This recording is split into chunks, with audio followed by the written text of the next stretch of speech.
Qu'est-ce qui te sépare du top 1%? Et bien sûr, on va parler de l'aspect financier. Ça ne veut pas dire que ça regroupe tout. Bien sûr qu'il y a plein de choses qui sont hyper importantes dans la vie.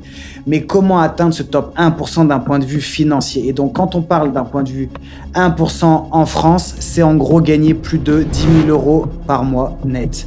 Là, ça fait que tu fais partie du top 1% des personnes qui gagnent le mieux leur vie en France. Encore une fois, ça ne veut pas dire que l'argent, c'est le plus important, mais juste dans cette vidéo, c'est comment tu vas pouvoir atteindre ce top 1% et surtout, c'est quoi la différence entre 99% de la population et ce top 1%.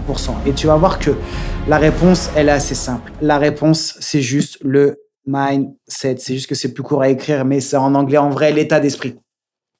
C'est ça la différence entre les gens qui réussissent vraiment à gagner beaucoup d'argent et les autres. Donc, c'est très simple. Tu as juste à mettre ça en application, trouve le bon mindset et tu peux couper cette vidéo. Bon, bien sûr, je plaisante. On va voir ensemble sur 3 parties, notamment donc pourquoi le mindset il est différent. Dans la deuxième partie, c'est quoi les 3 piliers vraiment hyper importants pour que toi aussi tu puisses gagner de l'argent. Et en troisième partie, les stratégies à appliquer, les conseils que tu peux mettre au quotidien pour toi aussi gagner plus d'argent. Première partie par rapport au mindset. C'est vraiment la base de tout. C'est ce qu'on répète très souvent dans Master Life. Si tu es intéressé, tu as aussi le lien dans la description. Pour rejoindre Master Life, on parle beaucoup de business et tous les aspects de la vie. Mais c'est vrai que le mindset fait vraiment la différence parce qu'il y a des personnes, en fait, qui sont faites pour réussir, même si à la base, elles n'avaient pas forcément les relations, si elles ne sont pas forcément issues d'un milieu aisé, etc. Mais tu sens qu'elles avaient cette chance, entre guillemets, d'avoir le bon mindset. Le gros avantage, c'est que ce sont des choses qui s'apprennent. Ça veut dire que même si de base, tu n'avais pas forcément l'ambition, tout ça, tu peux devenir une personne qui réussit, une personne du top 1% d'un point de vue financier, juste en apprenant et en apprenant notamment des meilleurs. Un des points forcément le plus important quand on dit le bon mindset, c'est la résilience, essayer encore et encore. Beaucoup de personnes vont s'inspirer en fait des personnes de leur entourage ou des conseils qu'on peut leur donner, notamment de leur famille, leurs amis, mais ils sont au même stade que toi. Si tu veux gagner plus d'argent, il faut que tu t'inspires des personnes qui gagnent plus d'argent. Fais pas en fait ce qu'on te conseille des personnes qui sont de ton entourage. Applique les conseils de personnes qui gagnent bien plus d'argent. En tout cas, c'est toujours ce qu'on essaie de faire avec Alex, c'est que même si les personnes sont pleines de bonne volonté, etc., elles n'ont pas forcément vécu ce que tu es en train de vivre, elles n'ont pas forcément les bons conseils à te donner, même si ça part d'une bonne volonté. Tout simplement, les personnes, elles savent pas et forcément, elles vont t'induire un petit peu en erreur où tu vas perdre du temps. C'est malheureusement c'est ce qui nous est arrivé de temps en temps et c'est pour ça qu'on fait maintenant ce genre de vidéo parce que si tu peux éviter de perdre du temps sur certains sujets, bien sûr que c'est avec plaisir. Donc, pour terminer juste cette première partie, tu sais que tu vas forcément échouer. Ça ne veut pas dire que parce que tu regardes 2, 3 vidéos business, etc., demain, tu seras milliardaire ou parce que tu appliques ces conseils, dans 3 jours, ça y est, tu vas gagner ça, tu fais du copy trading, je sais pas quoi. Non, par contre, tu vas forcément échouer, tu vas forcément avoir des moments difficiles, mais si tu travailles et que tu essayes encore et encore, il y a une chose de sûre, c'est que tu finiras par réussir. Peut-être pas dans le domaine qui au tout début était ta prédilection, peut-être pas exactement comme toi tu l'avais prévu, mais tu seras beaucoup plus loin que ce que tu avais prévu au tout début. Il y a, tu sais, l'exemple, on en donne beaucoup, que ce soit Steve Jobs, etc., la personne qui a créé Harry Potter, etc., mais comme le colonel Sanders, celui qui a lancé KFC, ils disent il a échoué des centaines, des milliers de refus avant de réussir à faire KFC. Donc ça veut dire que tout le monde échoue à un moment donné et après la seule différence, s'il avait arrêté, c'est quoi là? Ce serait un mec entre guillemets lambda, comme les joueurs qui se font les croisés au foot, qui auraient pu être des grands champions, etc. On se trouve facilement des excuses, c'est beaucoup plus dur de réessayer encore et encore. Et surtout, bien sûr, d'apprendre de ses erreurs. Ça veut pas dire on refait pas la même chose qu'on a fait auparavant. On essaie d'apprendre de ses erreurs pour s'améliorer. Einstein il disait la stupidité, c'est faire toujours la même chose en espérant des résultats différents.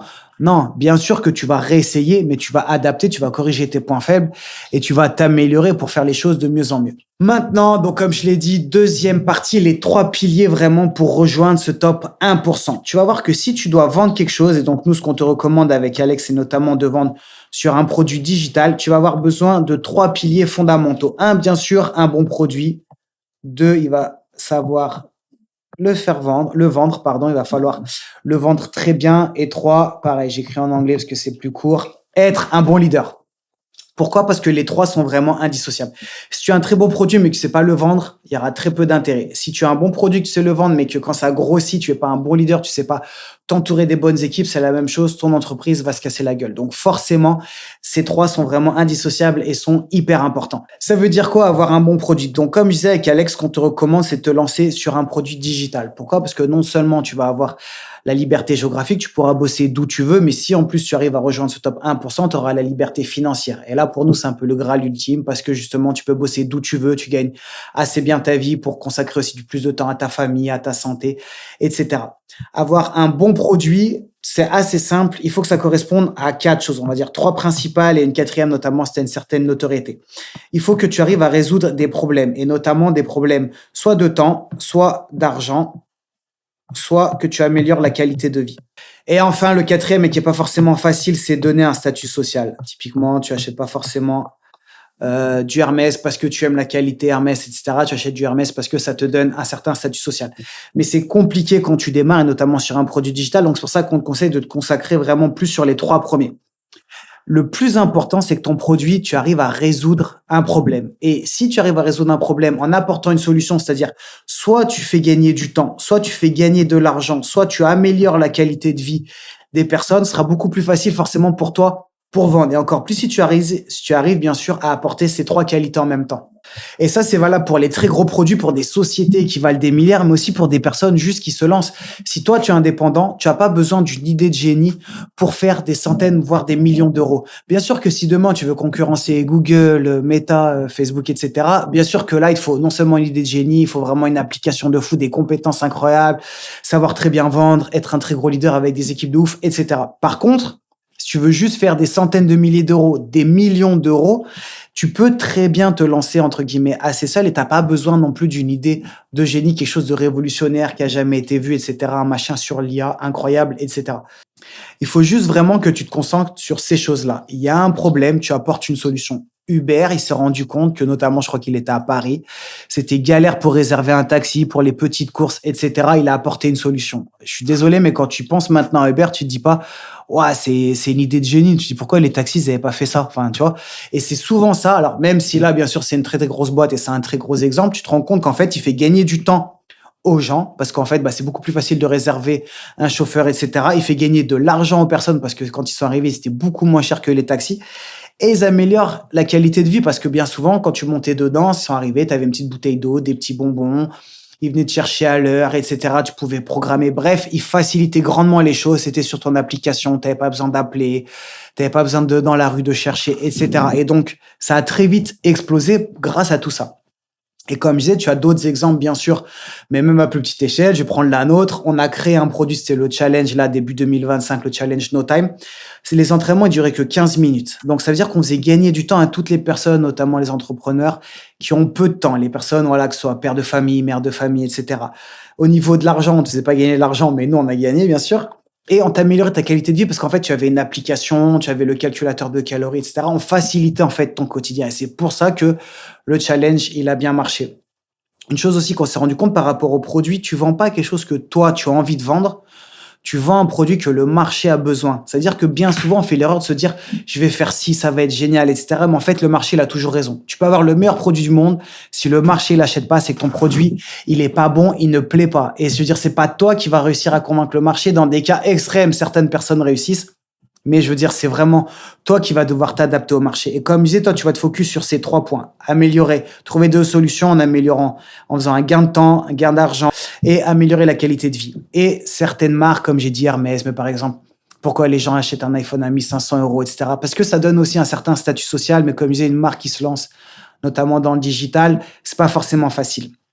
Deuxième point, donc comme je disais, ça va être de savoir vendre. Pourquoi? Parce que tu peux avoir le meilleur produit du monde, si tu sais pas le vendre, que personne n'est au courant, ça servira à rien. Si personne n'est au courant que tu as lancé un nouveau produit digital, bah malheureusement, il peut être très efficace, il peut promettre beaucoup de choses, résoudre des problèmes, améliorer le quotidien, etc. des personnes. Personne ne va l'acheter. À l'inverse, si tu es très bon en vente, mais que tu as un produit de merde, il y a des personnes qui arrivent à très bien vendre. Alors bien sûr que c'est sur du court terme, mais tout ce qu'on va appeler les scams, les personnes qui se sont fait arnaquer sur des produits à l'époque en dropshipping, etc. C'est parce qu'en fait, c'est des très bons vendeurs. Le produit était merdique, mais la vente était très bien faite. Donc, bien sûr que c'est pas ce qu'on te conseille. Un, il faut avoir un très bon produit, il faut que tu te crées ton offre, etc. Mais deux, c'est hyper important d'apprendre à vendre. À l'heure actuelle, notamment avec les produits digitaux, etc., tu es obligé de savoir vendre. C'est-à-dire que tu es obligé de te former. C'est l'erreur qu'on a faite avec Alex, c'est que On voulait constamment améliorer nos produits, les nouveaux programmes, améliorer ci, faire plus de vidéos, le coaching, le suivi, etc., etc. Mais on se formait pas assez sur la vente. Et en fait, tu te rends compte que, ok, tu as un meilleur produit que beaucoup de personnes, mais si les gens ils sont pas au courant que tu as ce produit-là, bah, tu vas pas le vendre. Donc, tu es obligé de te former. Marketing, communication, comprendre la psychologie humaine. Pourquoi, par exemple, le fait qu'une personne ait acheté un petit prix, quelque chose à un petit prix, elle sera beaucoup plus enclin à dire oui. Parce que la psychologie humaine fait qu'une fois que tu as dit oui sur quelque chose, tu auras plus tendance à dire oui encore sur la suite, etc. Que les gens suivent les autres personnes. Donc, s'il y a beaucoup de personnes qui ont pris ça, bah, ce sera beaucoup plus facile encore de le vendre à une nouvelle personne, etc. Ça veut pas dire qu'encore une fois, tu peux manipuler les personnes, mais il faut quand même s'en servir parce que si ton produit il est bon, c'est dommage que pas plus de personnes s'en servent. J'insiste, il faut vraiment que ton produit soit bon. C'est pas de l'arnaque. Le but, c'est pas de vendre quelque chose où il y a du vent derrière, mais c'est de mettre en lumière quelque chose qui sera bénéfique pour eux, que ce soit un programme sportif, un programme, nous, pour aider les personnes aussi à se lancer d'un point de vue business, etc., comme dans Master Life, que ce soit, je sais pas moi, tu veux donner un tuto pour apprendre la photo, la peinture, ce genre de choses, mais bien sûr que le produit doit être bon, mais il faut aussi que la personne, en fait, puisse le découvrir. Pour finir, vraiment important, comme je l'ai dit, de se former. Tu peux aussi utiliser les nouvelles technologies comme l'IA, ce genre de choses. Troisième partie, donc, bien avoir un bon produit, de savoir le vendre.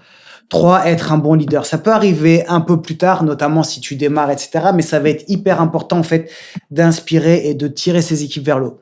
Tu vas voir qu'on le verra un peu par la suite, mais assez rapidement, tu peux déléguer des choses dans ton business. Et en fait, être un bon leader, c'est pouvoir constituer les bonnes équipes. Typiquement, Elon Musk, c'est pas celui qui a été fabriquer les Tesla ou les fusées SpaceX. Par contre, il a su s'entourer et créer vraiment une équipe qui était qualifiée pour faire ça. Il a su créer une certaine dynamique. Ça a été un certain leader. Tu peux pas demander des choses si toi, de l'autre côté, tu le proposes pas. Et c'est là où c'est pas forcément facile, et notamment dans le recrutement, même nous, on a fait beaucoup d'erreurs, etc. C'est vraiment, tu te rends compte que vraiment, les gens, c'est tellement important, en fait, dans ton équipe. Ça peut te faire perdre énormément de temps, énormément d'argent. Des fois, pour économiser quelques dizaines, centaines d'euros, tu préfères faire appel à quelqu'un de moins compétent, etc. Et en fait, sur du moyen, sur du long terme, ça te coûte énormément. Donc, comme je l'ai dit, on le verra juste un peu juste après ça, mais dès que tu peux, et notamment externaliser certaines de choses, te servir en fait des bonnes personnes, mais aussi, comme je l'ai dit juste avant, des bons outils, en fait, ça va vraiment t'aider non seulement à te libérer du temps, et comme on l'a dit tout à l'heure, si tu as plus de temps, tu vas aussi pouvoir consacrer sur les tâches les plus importantes, gagner plus d'argent, etc. Maintenant, troisième partie, hyper important, quelles sont les stratégies et les choses que tu peux mettre en place dès maintenant pour atteindre ce top 1%? Donc, première chose, investir de manière intelligente et faire la différence si tu l'as pas lu ou que tu l'as pas écouté via un livre audio ou quoi. Père riche, père pauvre, ça peut être intéressant que tu comprennes la différence entre les bonnes dettes et les mauvaises dettes. C'est-à-dire que faire un crédit, par exemple, pour investir sur un bien immobilier, c'est complètement différent que faire un crédit pour s'acheter une voiture ou, comme on disait tout à l'heure, pour acheter un iPhone, ce genre de choses. Il y a des personnes qui vont être choquées de mettre 2000 euros, par exemple, sur une formation qui potentiellement pourront changer leur vie pendant des dizaines d'années, et à l'inverse, vont être OK pour mettre 1500 euros sur un iPhone. C'est ça la différence entre de la bonne dette pour moi et de la mauvaise dette. C'est-à-dire que c'est important que tu apprennes à investir en un. Le plus important, bien sûr, c'est sur toi. C'est te former, comme j'ai dit tout à l'heure, trouver peut-être un bon produit, te former sur le marketing, te former aussi sur les techniques pour être un meilleur dirigeant, un meilleur leader, une meilleure personne au quotidien, que ce soit même sur les relations amoureuses, amicales, etc. Te former aussi même sur le côté santé, que ce soit yoga, prendre un programme body time, j'en sais rien, mais voilà, c'est important que tu investisses en fait sur toi-même. Et encore une fois, ce sera bien plus rentable d'investir sur toi que sur du matériel qui, dans 2 ou 3 ans, un iPhone, je veux dire, il sera dépassé, ça se revendra à une misère, et dans 10 ans, j'aurais complètement oublié à l'époque que j'avais tel iPhone ou quoi. Ok, c'est un outil aussi de travail, bien sûr que ça peut être important. Par contre, tu fais partie du système, tu joues un petit peu le jeu avec tout ça, mais il faut pas en fait rentrer dans un engrenage qui est néfaste où tous les ans tu veux le nouvel iPhone, etc. Juste d'ailleurs, petite parenthèse, je trouve que si, notamment, il y a des personnes, ça représente un mois de salaire, c'est absurde. Tu peux avoir des téléphones bien moins chers. Ok, si ton téléphone, tu peux te l'acheter et qu'en fait, ça change pas grand-chose pour toi à la fin du mois, oui, tu peux te faire plaisir, etc. Par contre, si c'est te mettre en difficulté, encore plus le prendre à crédit, là, bien sûr, je te le déconseille. Et donc, quand je dis investir, c'est vraiment investir sur toi-même. Et bien sûr que ça veut aussi dire investir sur différentes choses. J'en ai parlé un petit peu de l'immobilier. J'ai même fait une vidéo, moi, sur les placements immobiliers, etc. Mais je trouve que d'une manière générale, si tu regardes les personnes qui réussissent le plus, je parle pas du top 1%, mais du top 0,00001%, etc., c'est pas des personnes, à part Warren Buffett, ce sont pas des personnes en fait qui ont investi dans plein de choses différentes. Elles se sont focus sur un métier, une chose. Bon, encore une fois, tu as l'exemple de Tesla, enfin d'Elon Musk, où c'est un peu différent, mais parce qu'il a différentes sociétés. Mais par exemple, tu prends Bezos, il a créé Amazon, et une fois qu'il a été très riche, il a pris des parts dans d'autres choses, Wall Street Journal, etc., etc. Si tu prends Bill Gates, c'est pareil, il a créé Microsoft et plus tard, il a diversifié. Mais en fait, l'erreur, c'est un peu de dès le début vouloir en fait se mettre des billes un petit peu de partout en se disant il y en a bien une qui va réussir. Non, parce que le problème, c'est que tu perds du temps, tu perds de l'énergie. Et au final, tout marche moyennement que si tu avais tout focus ton temps sur une chose, ça aurait beaucoup mieux marché. Et ça rejoint d'ailleurs notre point numéro 2. Je te mets un petit schéma où c'est la loi de Pareto. Donc Pareto, c'est un économiste en fait qui a montré que dans l'économie, mais comme dans la vie un peu de tous les jours, 20% de tes efforts rapportent 80% de tes résultats. Et bien sûr, l'inverse, 80% de tes efforts rapportent uniquement 20% de tes résultats. Donc, ça veut dire qu'il faut que tu te focuses en fait sur ces 20%. C'est vraiment important de te rendre compte que oui, diversifier c'est bien, oui, vouloir faire plein de choses c'est bien, mais ton temps il est limité et malheureusement tu pourras pas tout faire. Et que le plus important, c'est que tu te focuses là-dessus parce que c'est ce qui va te rapporter la plus grosse part du gâteau. Donc, c'est ce que tu dois faire bien sûr en priorité dans ta journée, ta semaine, ton mois, et c'est là où tu dois y consacrer le plus de temps, d'énergie. Parce que, encore une fois, c'est ce qui te rapporte le plus. Et forcément, si tu arrives à libérer beaucoup plus de temps et que tu arrives à l'investir encore de manière plus intelligente, tu vas pouvoir faire grossir ce gâteau. À l'inverse, on a tous des tâches où on sait qu'on les fait, mais que c'est pas forcément hyper important, notamment on peut les déléguer, etc. Et en fait, on perd du temps, on perd de l'énergie et donc on perd de l'argent. Et encore une fois, ça c'est valable si tu es au début, que tu vas lancer ton entreprise, tu peux être en auto-entreprise, etc. Ou si tu as déjà une société avec pas mal d'employés. D'ailleurs, ça me fait penser, regarde, je te fais apparaître un nouveau schéma, c'est la même chose que ce que je disais tout à l'heure, tu vas pouvoir assez rapidement en fait déléguer et l'importance de déléguer. Et j'aime bien ce schéma parce qu'il te représente justement comment tu peux choisir en fait de déléguer quelque chose où tu mets deux points importants. Donc tu mets l'urgence et les choses importantes. Si c'est urgent et que c'est important, bien sûr que tu le fais immédiatement et tu le fais en priorité, c'est quelque chose voilà, que tu n'as même pas besoin de te mettre de date de rappel, c'est quelque chose que tu réponds tout de suite. Si à l'inverse, c'est urgent, mais que c'est pas important, c'est là où tu vas pouvoir déléguer. Pourquoi? Parce que même si tu débutes, il y a des choses, par exemple, imaginons que toi, tu lances un nouveau produit, tu te formes sur le marketing, etc., tu fais tout toi-même, mais la partie emailing, tu n'as pas envie de la faire et que tu as estimé que toi, 1 heure de ton temps te rapportait 100 euros. Ça, c'est simple, tu calcules ton bénéfice net dans le mois divisé par le nombre d'heures auxquelles tu as dû travailler et ça te donne en fait ton coût horaire. Imagine que toi, tu estimes que c'est 100 euros. Toi, tu veux déléguer en fait la partie mailing. Tu dis, bah, il y a une autre personne, moi, un copywriter qui va me faire la partie mailing, il me coûte 20 euros de l'heure. Il t'a pas coûté 20 euros, il t'a fait gagner 80 euros parce que toi, tu as pu mettre 1 heure sur quelque chose à plus haute valeur ajoutée. Et c'est ça qui est important en fait. Donc, faut pas hésiter des fois à déléguer. Ça veut pas dire que tu embauches des salariés, etc. Tu peux faire appel à des prestataires. Des fois, c'est même 1, 2 ou 3 heures. Répondre à tes mails, ce genre de choses. Et si tu peux le déléguer même de plus en plus maintenant à des IA, directement à des outils, etc., ou à des personnes physiques. Mais quoi qu'il arrive, le plus important, c'est que toi, ça te fasse gagner du temps et de l'argent. Troisième point, donc si c'est important, mais pas spécialement urgent, tu le planifies. Et là, hyper important de mettre une date, par exemple, je veux que ce soit fait au tac, etc., etc., parce que sinon, en fait, tu vas faire que repousser et ça reste quelque chose d'important. Donc, tu te le planifies avec une deadline. Et pour terminer, si c'est ni important ni urgent, soit tu le jettes, soit au pire, tu te le notes sans deadline. Un jour peut-être, je pourrais le faire plus tard. Là, on va dire que c'est pas urgent, mais si à un moment donné, même si je pense qu'avec l'expérience, ça arrive très rarement, tu as plus de temps ou que tu as la tête un peu à vouloir te lancer sur un nouveau projet, tu pourras le faire à ce moment-là. Troisième point, ne pas procrastiner et tu vas voir aussi ne pas précrastiner. Tu vas voir que c'est un petit peu différent. Hop, je vais juste écrire prêt. Pourquoi? Parce que procrastiner, je pense que tout le monde le sait. Ça veut dire que voilà, tu remets à plus tard, tu remets au lendemain, tu remets à beaucoup plus tard, etc. Quelque chose qui est important pour toi. On le sait tous que la psychologie humaine, le cerveau humain fonctionne un petit peu comme ça. On a tous envie à remettre à plus tard parce que c'est la facilité, mais que ça marche mal. La grosse différence avec précrastiner, c'est vouloir faire des petites choses en fait tout de suite. Tu vois, c'est comme si tu te focusais en fait sur des petites tâches qui sont pas utiles. Et en fait, ça te fait perdre et du temps et de l'énergie. Pourquoi? Parce que imaginons que là, je te dis, tu dois lancer en fait ton nouveau produit digital, etc., pour faire partie du top 1% et enfin gagner plus de 10 000 euros par mois. Et dedans, tu vas avoir, bah, tu dois créer en fait ton offre. Tu dois créer donc tes tunnels de vente, ton site, tunnel de vente, etc. Tu dois créer ton logo. Tu dois préparer en fait tes mails. Et toi, tu vas avoir envie de faire quoi? Peut-être tu vas plus t'orienter vers le logo. Mais en fait, la précrastination, c'est ça. Parce que tu t'es pas mis de date, tu t'es mis une liste de tâches, tu vas avoir envie de faire plein de petites tâches qui en fait sont un peu plus simples, mais en fait tu repousses ce qui est le plus important, créer ton offre, créer tes tunnels. Ton logo, j'ai envie de dire, on s'en fout.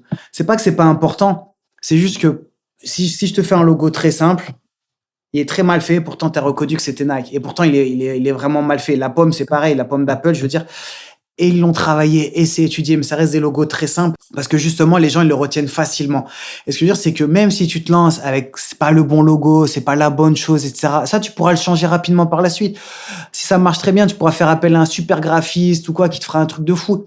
Là, tu peux juste lancer un petit truc, je sais pas, tu veux lancer une nouvelle marque, tu tapes sur une IA, fais-moi un logo pour ça, il est pas fou et tout, tu t'en fous. Toi, tu te focuses sur les choses les plus importantes. Et comme je disais, précrastiner, c'est un peu ça, c'est vouloir faire des petites choses pour s'occuper l'esprit, mais en fait repousser au final les choses qui sont les plus importantes et qui vont réellement t'apporter de l'argent. Encore une fois, ça rejoint la loi de Pareto, c'est faire ce qui te rapporte de l'argent, faire ce qui t'aide en fait à obtenir ce que tu souhaites, ce qui te rapproche de tes objectifs, au lieu de t'occuper tous les jours. Alors là, j'ai fait mes mails. Là, j'ai dessiné un peu mon logo. Bon, là, je suis en train de revoir un peu la page, etc., etc. Tu perds du temps pour rien. Lance-toi. C'est pas parfait, mais lance-toi, commence, et puis petit à petit, tu pourras améliorer ton produit, etc. Au niveau de la prise de décision, d'ailleurs, je te fais apparaître un schéma. Je l'ai trouvé super intéressant. Moi, c'est dans le livre La semaine de 4 heures de Tom Ferriss, où quand on dit ne pas procrastiner, ne pas précrastiner, c'est vraiment important que tu comprennes que ton temps, il est hyper important et ça coûte de l'argent. Et il y a notamment des choses où ils disent, regarde, on te propose une activité, on te propose quelque chose. On a tendance un peu, nous, tout le temps à dire oui, soit tu veux rendre service, etc. Mais en fait, je trouve que son schéma, il est assez bien fait. Est-ce que tu vas t'éclater? Est-ce que tu as vraiment envie de le faire? Si c'est oui, tu te le mets dans les listes d'actions parce que voilà, ça reste la priorité. Si vraiment tu as envie, pourquoi pas? Si c'est pas le cas, est-ce que ça va te rapporter de l'argent?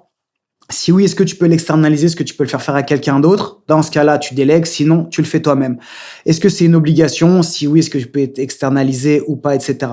Après, il y a même d'autres étapes. Moi, j'ai envie de dire, est-ce que tu as, c'est un peu, est-ce que tu as envie de m'éclater? C'est, est-ce que ça va faire du bien autour de toi? Est-ce que, entre guillemets, ça t'importe parce que ça fait du bien autour de toi ou à des personnes? Dans ce cas-là, oui, tu peux le faire et tu te mets dans la liste d'actions. Mais en fait, ça te permet de te rendre compte que c'est normal et c'est important de dire souvent non. Tu verras que on va souvent te proposer des nouvelles idées. Et comme je disais, nous, on se disait, voilà, si on investit un peu ici, dans une app, dans ci, dans ça, il y en a forcément un qui va péter et en fait, on va gagner beaucoup d'argent avec ça. Au final, non, ce qui te rapporte le plus d'argent, encore une fois, c'est les 20%. Tu te focuses là-dessus. Et si du début, on s'était focus que sur ce qu'on savait faire avec les programmes sportifs, Body Time, etc., les chaînes YouTube, on aurait gagné sûrement bien plus d'argent que si on avait commencé comme ça à diversifier en disant il y en a un autre qui va péter, etc. Tu diversifies quand vraiment ça devient, on a à dire, ton activité principale et qu'en fait, tu bosses quasi plus, tout est délégué, tout roule et qu'en gros, bah, toi, voilà, tu passes juste ton argent, entre guillemets, un peu par plaisir. Pour finir, dernier point, pour moi, qui fait vraiment la différence avec ce top 1%, c'est, en fait, de pouvoir prendre des risques. Tu te rends compte que tu pourras jamais réussir quelque chose si tu prends pas des risques. Et je vais reprendre l'exemple de Musk, mais en gros, tu sais que quand il a vendu Tesla, il a pris 180 millions. Donc, tu sais, même nous, quand tu dis, ouais, si tu gagnais 100 millions au loto, tu ferais quoi, etc. Bah voilà, lui, c'est ce qu'il a gagné. Et au final, qu'est-ce qu'il a fait? Il a mis 100 millions dans SpaceX, pardon. Il a mis 70 millions dans Tesla et il a mis 10 millions dans Solar City. Donc, ça veut dire que le mec, il a vraiment tout réinvesti. Et en fait, tu pourrais dire il est complètement fou. Mais c'est pour ça que maintenant, c'est l'homme le plus riche du monde. Est-ce que c'est l'exemple à suivre? Est-ce que ça veut dire que c'est parfait et tout? Non, on s'en fout. Je parle même pas de sa vie perso, etc. Je m'en fous. C'est juste, je prends ce qui, moi, peut m'inspirer. Je me dis, c'est quand même un truc de fou de prendre autant de risques alors qu'il avait gagné 180 millions. Qui se dit, je m'en fous de 180 millions, tu vois? Mais lui, en fait, c'était pas sa vision. Il avait envie d'avoir quelque chose qui l'importe, etc. Et surtout, il a osé prendre des risques. Et c'est pour ça que c'est devenu l'homme le plus riche du monde. Et toutes ces personnes, en fait, elles ont pris des risques. C'est impossible que tu réussisses en fait si toi tu tentes jamais rien. Donc ça peut paraître bête, mais bien sûr que c'est pas une ligne droite comme ça, tout est simple, etc. Bien sûr que ça peut très bien. Tu lances ton business, ça marche un peu, puis plus du tout, puis ça remarche un peu, plus du tout, et puis d'un coup boum, tu sais pas pourquoi ça va monter. Bah c'est comme ça en fait au quotidien. Mais si tu prends pas de risque, c'est sûr que tu auras une zone de confort, tu auras une vie plus simple. Mais par contre, c'est sûr que tu vas jamais réussir à atteindre ce top 1%. Pour rappel, le top 1%, c'est gagner 10 000 euros par mois. Ça peut paraître beaucoup pour certaines personnes, mais je peux te dire qu'il y en a qui gagnent énormément plus et faire partie du top 1%, c'est possible. C'est juste que forcément, ça prend un peu de temps. Comme je disais, c'est pas le mois prochain, mais si tu te lances notamment avec un produit digital, si tu arrives à trouver un produit qui intéresse les personnes, que tu leur fais gagner du temps, de l'argent, que tu résous vraiment un problème profond, Des fois, ça peut vraiment aller très, très vite et nous, on a des personnes dans Master Life qui s'y attendaient pas, mais en 2, 3 mois, qui ont gagné plusieurs centaines, plusieurs milliers d'euros par mois en plus de leur activité. En fait, ils se sont rendus compte qu'après, ça débloquait quelque chose au niveau du cerveau et en fait, limite, tu sautes tes limites. Quand tu penses gagner 3 000 € de plus par mois et en fait, quand tu y atteins, bah, tu penses à 5, à 10, et cetera. Et après, l'objectif, c'est pas toujours de vouloir toujours plus. Faut savoir aussi, en fait, faire la part des choses. C'est pour ça qu'on insiste tout le temps, nous, notamment sur la pyramide, tu sais. On dit tout le temps, un, c'est les relations avec ta santé et après, tu vas chercher, on va dire, l'argent. Mais le plus important, bien sûr, c'est d'avoir une base solide sur ta pyramide, avoir des relations saines et avoir une santé, bien sûr, physique et mentale qui soit bonne. Bref, j'espère que cette vidéo, elle t'a plu. T'as vu, c'est un schéma un petit peu différent. En tout cas, moi, j'ai kiffé la préparer et la tourner. Comme j'ai dit, le plus important, c'est le mindset. Inspire-toi des personnes qui ont réussi. Regarde, bah, l'objectif, c'est de prendre des risques, c'est de se lancer. Et surtout, ça sert à rien de se dire, ouais, bon, là, dans 1 mois, dans 3 mois, dans 6 mois, je vais me former, je vais faire ci. Fais-le maintenant, démarre aujourd'hui, tu aurais toujours gagné du temps. Forme-toi, crée une offre, un produit digital, lance-toi et tu verras que dans quelques mois, ta vie elle aura complètement changé. Et comme je t'ai dit, ça t'intéresse, on parle beaucoup de ça, on explique justement comment trouver son offre, comment trouver cette compétence, comment améliorer son côté marketing, communication, comment créer des ads, tout ça dans Master Life. Tu as le lien dans la description. Et je te dis à très vite, pense à liker, partager. C'est tout nouveau sur la chaîne Alex CPJ et bien sûr, à très bientôt.